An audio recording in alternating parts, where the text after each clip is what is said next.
नमस्कार। Thank you.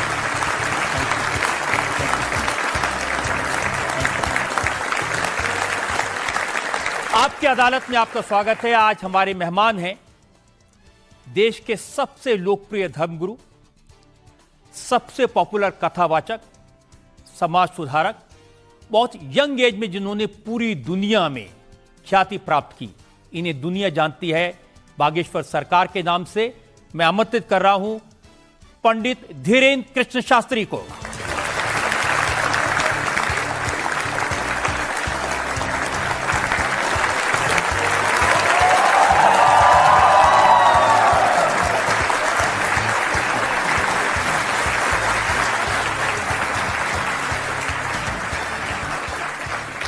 और आपकी अदालत में आज हमारे जज हैं जाने माने वकील अश्विनी उपाध्याय। ये पीआईएल के एक्सपर्ट हैं, 250 से ज्यादा पीआईएल फाइल कर चुके हैं। और आपकी अदालत के आज के जज अश्विनी उपाध्याय।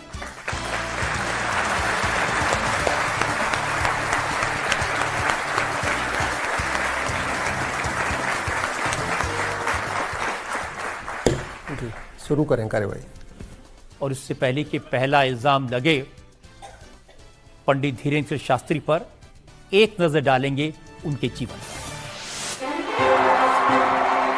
बागेश्वर सरकार के नाम से प्रसिद्ध पंडित धीरेन्द्र शास्त्री की सफलता किसी चमत्कार से कम नहीं है। मध्य प्रदेश के गढ़ागंज गांव में एक निर्धन परिवार में जन्मे धीरेन्द्र शास्त्री के आज पूरी दुनिया में करोड़ों फॉलोअर्स हैं। पंडित धीरेन्द्र शास्त्री विशाल बागेश्वर धाम के प्रमुख हैं।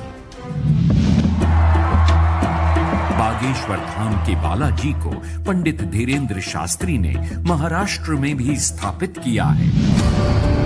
पंडित धीरेन्द्र शास्त्री को अब अमेरिका, यूरोप और अफ्रीका के देशों में कथावाचन के लिए आमंत्रित किया जाता है। पंडित धीरेन्द्र शास्त्री की ब्रांडेड जैकेट, चार्टर्ड प्लेन्स और लग्जरी कार्स की चर्चा होती है। पंडित धीरेन्द्र शास्त्री बचपन से ही हनुमान जी के भक्त हैं और ये मान्यता है कि उन पर हनुमान जी की विशेष कृपा है। पंडित धीरेन्द्र शास्त्री का कथा कहने का अंदाज निराला है। हंसते हंसते बड़ी बात कह देते हैं। पंडित धीरेन्द्र शास्त्री जहां जाते हैं वहां हजारों लोगों की भीड़ उमड़ती है। पिछले वर्ष पंडित धीरेन्द्र शास्त्री ने सनातन हिंदू एकता पदयात्रा की शुरुआत की। पंडित धीरेन्द्र शास्त्री ने बागेश्वर धाम चिकित्सा एवं अनुसंधान संस्थान की परियोजना बनाई है। बागेश्वर धाम के पीठाधीश्वर पंडित धीरेन्द्र शास्त्री आपकी अदालत में अपना मुकदमा स्वयं लड़ेंगे।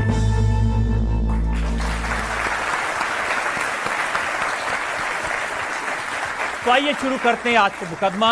आपकी अदालत में पहला इल्जाम पंडित धीरेन्द्र कृष्ण शास्त्री पर।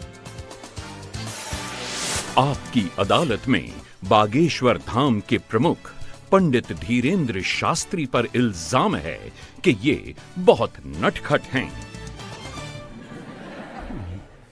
अब शास्त्री जी, जो कथावाचक होते हैं, प्रवचन देने वाले साधु संत होते हैं, आमतौर पर धीर गंभीर स्वभाव के होते हैं, लेकिन आप बड़े नटखट हैं, चंचल हैं, मस्ती करते रहते हैं और आपके जो भक्त हैं उनके साथ भी खूब मस्ती करते हैं। जिसकी मस्ती जिंदा है उसकी हस्ती जिंदा है, वरना जबरदस्ती जिंदा है।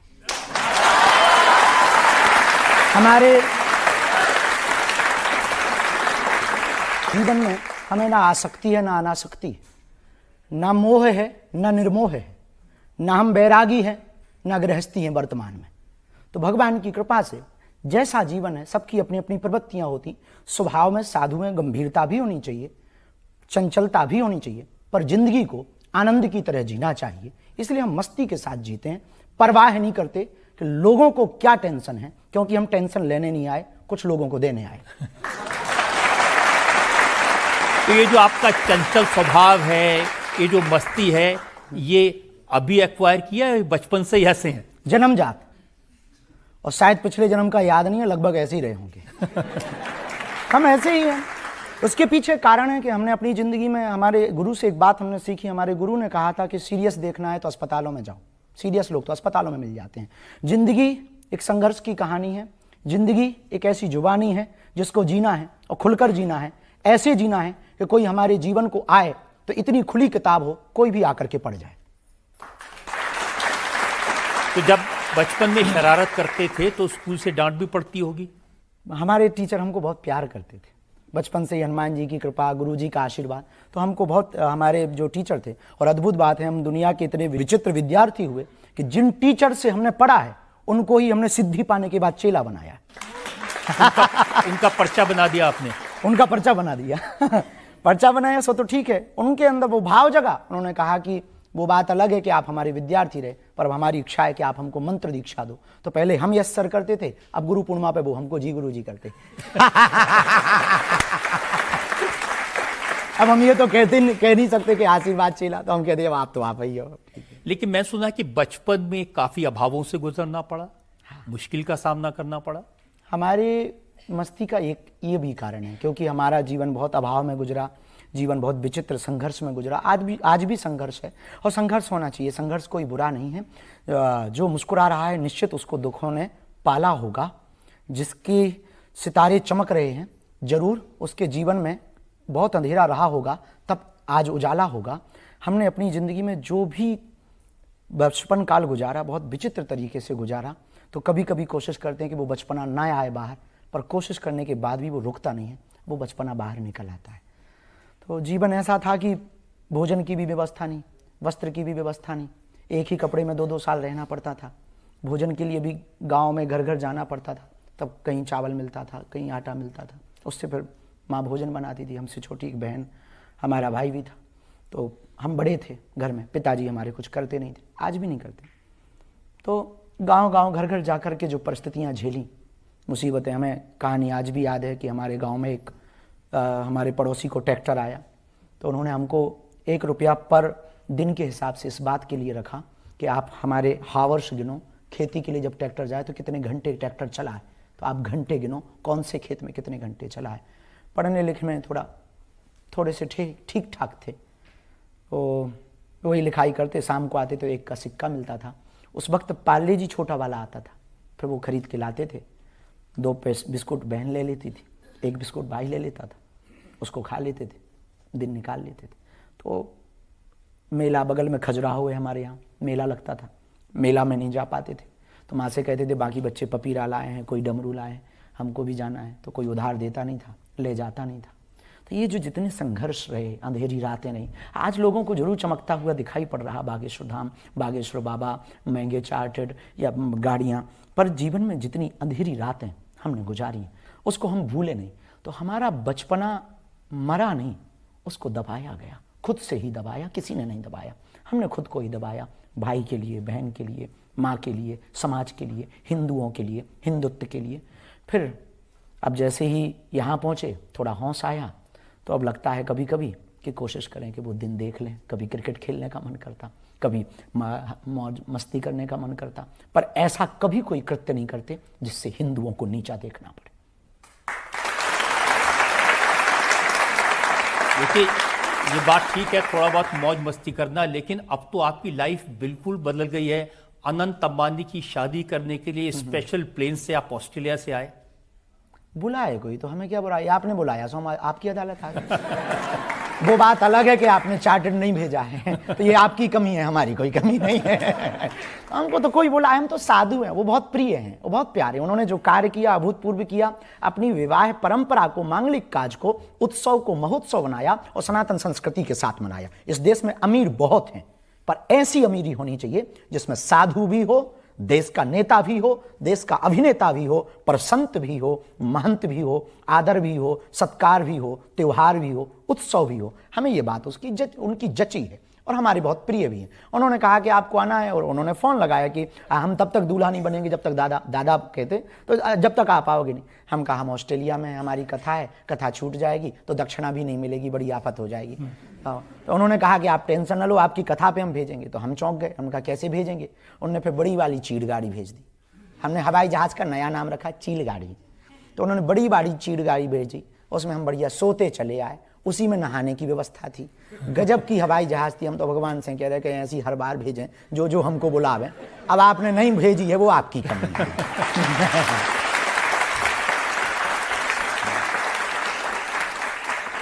और रोल्स रॉयस भी भेजी उन्होंने एयरपोर्ट से लेने के लिए?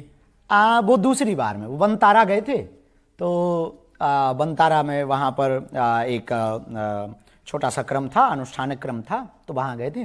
तो वहाँ पर हमने नाम सुन रखा था रोल्स रॉय पे, पर बैठे नहीं। पर सच बताएं, जितने भी है अपने बाप की कुछ भी नहीं मिलती है थोड़ी देर के मिली है मेहमान। जैसे ज़िंदगी में पूरी दुनिया मेहमान है, आती है चली जाती है, यहाँ कोई मालिक नहीं है, सब मेहमान ज़िंदगी में। ऐसे हम भी मेहमान ही हैं। वो बुलाते हैं कुर्सी पे, गुरुजी इस पे बैठ लो। लोगों की प्रसन्नता जिसमें होती है, इनकी प्रसन्नता के लिए कि इनको अगर खुशी मिल रही है, उनको इसमें खुशी मिलती है, हमको ऐसे बैठाने में। उनने देखी होगी हमारी कहानी, प्रेम बहुत करते हैं। तो हमने कहा कोई बात नहीं, अब आपने कहा तो उन्होंने रोल्स रॉय भेज दी। हमने उस पर भी बैठ के मजा ले लिया, उल्टा गेट खुलता है।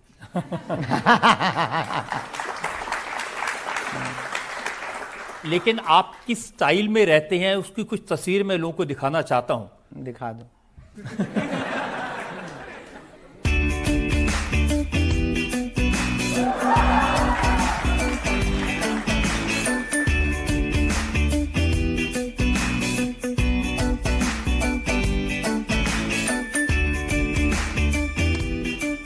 तो आपका चश्मा, आपकी जैकेट, सब कुछ ब्रांडेड है, बड़ी चर्चा होती है इसकी। नहीं, एक ही है, बाकी तो बहुत लो क्वालिटी के हैं। 60-60 रुपया वाले भी हैं, 20 वाले। कोई आता है और इन लोगों की जो हमारे प्रिय हैं, उनकी प्रसन्नता है, जो शिष्य हैं, दीक्षित शिष्य हैं, या जो बहुत प्रिय हैं, प्रेम करते हैं, युवान बच्चे आते हैं, गुरुजी आप एक बार ये पहन के दिखा दो, हमें खुशी होगी। हम पहन लेते हैं और हमें लगता है कि ये बुरा नहीं है।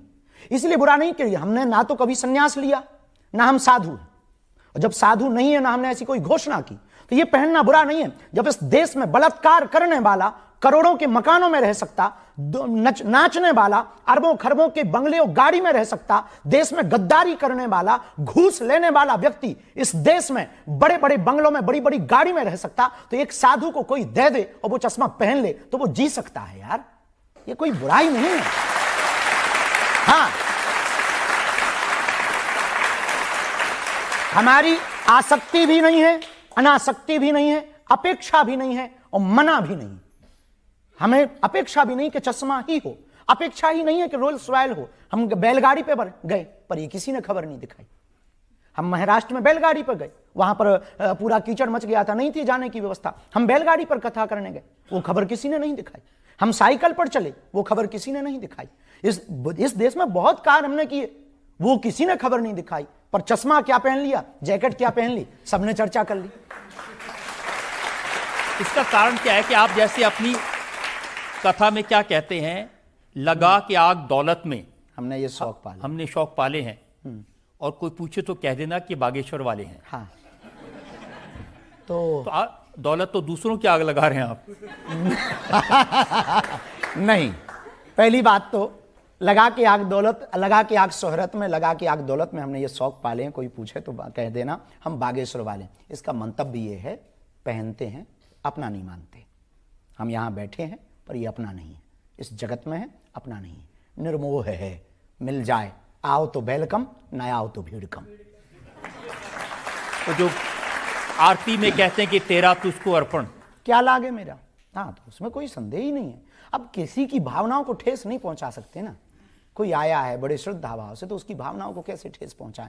तो ऐसे ही ये सब आते हैं, तो भावनाओं को ठेस ना पहुंचाए, उनकी प्रसन्न, क्योंकि हम तो इन्हीं की प्रसन्नता के लिए है ना। शिष्य की प्रसन्नता जिसमें हो, गुरु तो उसी में प्रसन्न रहता है। परमात्मा की जिसमें प्रसन्नता हो, भक्त तो उसी में प्रसन्न रहता है। साध की जिसमें प्रसन्नता हो, साधक तो उसी में प्रसन्न रहता है। तो आजकल जब लंदन जाते हैं, दुबई जाते हैं, वो किसको प्रसन्न करने के लिए जाते हैं?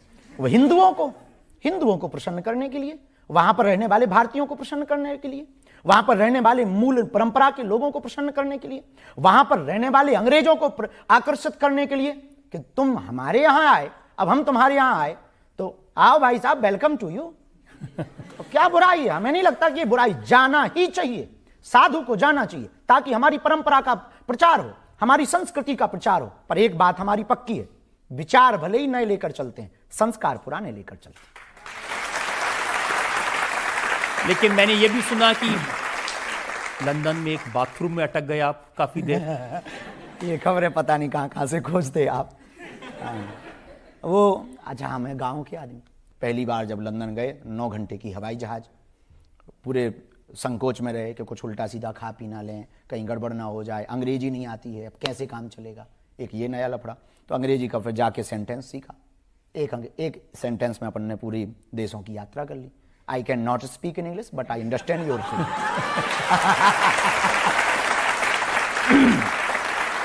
अब जैसे ही हम लंदन उतरे तो हिथ्रो से एक जगह है बेम्बली, तो बेम्बली में चेला जजमान लेने आए, फूल माला चढ़ाई, हमने आशीर्वाद दिया, तो घर लेवा गए, बोले महाराज ये घर है। तो हमने देखा, पहली बार लंदन गए, पहली बार विदेश गए, प्रथम यात्रा थी हमारी विदेश की। तो हमने मकान देखा, तो हमने लकड़ी का मकान अच्छा लगा, सुंदर बढ़िया, नीचे कारपेट बिछा, मोटा गद्दा, हमका बहुत अच्छा घर है। ठंडी थी, अब हमने सोचा स्नान ध्यान कर लें फिर भोजन पाएँ। तो जैसे ही कपड़े उतार करके अंदर गए, बड़ा झंझट, और वहाँ पे कहीं नल की टोंटी ही नहीं। अब हम बड़े टेंशन में, अब कपड़ा भी उतार लिए, कैसे रहें, तो तौलिया भर लपेटे, हम कहा वैसे कैसे अब नागा बाबा बन के बाहर निकले। तो बाल्टी नहीं, और मग नहीं, और हम देसी आदमी, विदेशी, वहाँ तो सिर्फ टिश्यू पेपर थे। अब और लफड़ा फंस गया।